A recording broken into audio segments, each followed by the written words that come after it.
wonder about those digital ghosts in your life. You know the type. Friends who haven't updated a profile picture in years. Maybe that person is looking back at you in the mirror, while the rest of the world is busy blogging their vacations. To a series of highlights, these people are simply existing in the moment. It's easy to assume they're lagging behind. Maybe they've stumbled upon a secret the rest of us are missing. There is a profound, grounded weight to a life. That doesn't need an online audience to feel legitimate. At Quiet Pressure Sketchbook, we're interested in the power of that silence. Back to the last time you uploaded a photo. Now compare that to the last time you reached for your phone to capture a moment, but then hesitated and put it away.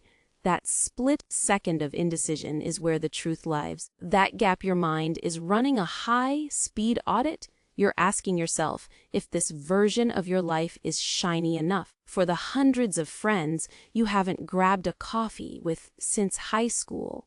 You're subconsciously auditioning for a role in your own life. There's a classic sociological idea that we all carry different masks to navigate the world. Social media didn't create those masks, just built a permanent global stadium and told us we have to perform on stage forever. A digital misstep isn't just a passing awkward moment, a permanent record open for infinite inspection. Those who choose to remain silent aren't just being shy.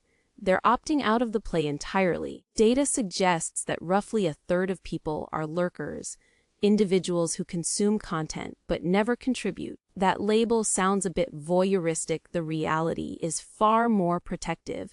Research in the field of psychology suggests that when the urge to share hits the brick wall of social anxiety and privacy concerns, our brains enter a state of defensive exhaustion. Essentially, your mind is throwing up a shield. It's protecting you from the toxic sludge of constant comparison, seeing everyone else's best of real while you're living in the messy, unedited reality of a Tuesday afternoon is a recipe for burnout. True human flourishing, according to self-determination theory, happens when we feel we have total agency over our lives, free from the tug of external expectations. Social platforms are the antithesis of this. Our feedback loops where our worth is calculated in real time by strangers. The people who stay quiet aren't detached from society. They are fiercely guarding their own autonomy. They've decided that their internal compass is more reliable than a notification bell. When you sit down with one of these silent friends, they aren't usually drowning in loneliness. In fact, they often seem more anchored, busy experiencing the world rather than trying to frame it for a grid. But here's the tricky part. Even if you know the internet is a hall of mirrors, your subconscious still bites the hook. When you see a peer's new house or a sparkling diamond ring, your brain doesn't care that the lighting was staged. It just registers a perceived deficit.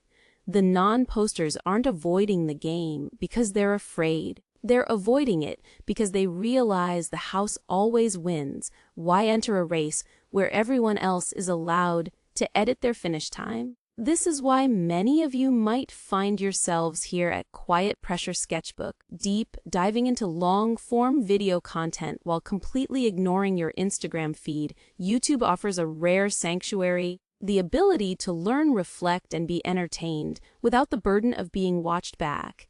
It's a passive relationship where you can just be without a digital scoreboard tracking your relevance. There is also a hidden depth to these digital observers. They often trade the wide net of followers for the deep roots of a few genuine connections. Statistics bear this out. The quality of your inner circle is a far better barometer for joy than the quantity of your digital fans. 10 minutes of heart-to-heart dialogue outweighs 1,000 heart icons every time. Choosing not to broadcast doesn't mean you aren't paying attention. In fact, the quietest people are often the most perceptive. They see the subtle shifts in tone and the cracks in the polished stories others tell. Value the private self, the part of us that reflects on values and feelings, over the public self that worries about optics. This isn't just being introverted, it's a high level of emotional intelligence. It's building a sanctuary for your identity that doesn't require a single like to stay standing. Ultimately, staying offline isn't an act of hiding, it's an act of reclamation. It's recognizing that some of life's most beautiful moments actually lose their luster the moment they are turned into content. Sunset is more vibrant when you aren't squinting through a lens.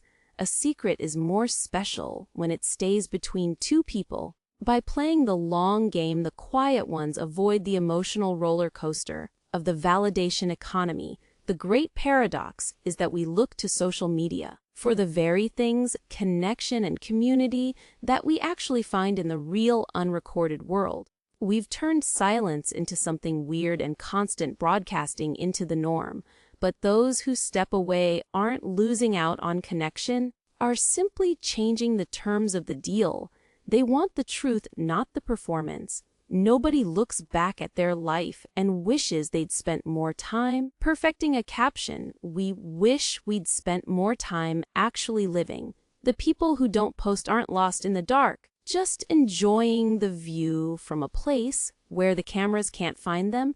If this perspective resonated with you, I'd love for you to join our community by subscribing. If you're interested in helping us continue these deep dives into the human experience, consider becoming a member of Quiet Pressure Sketchbook. I'd truly appreciate your support.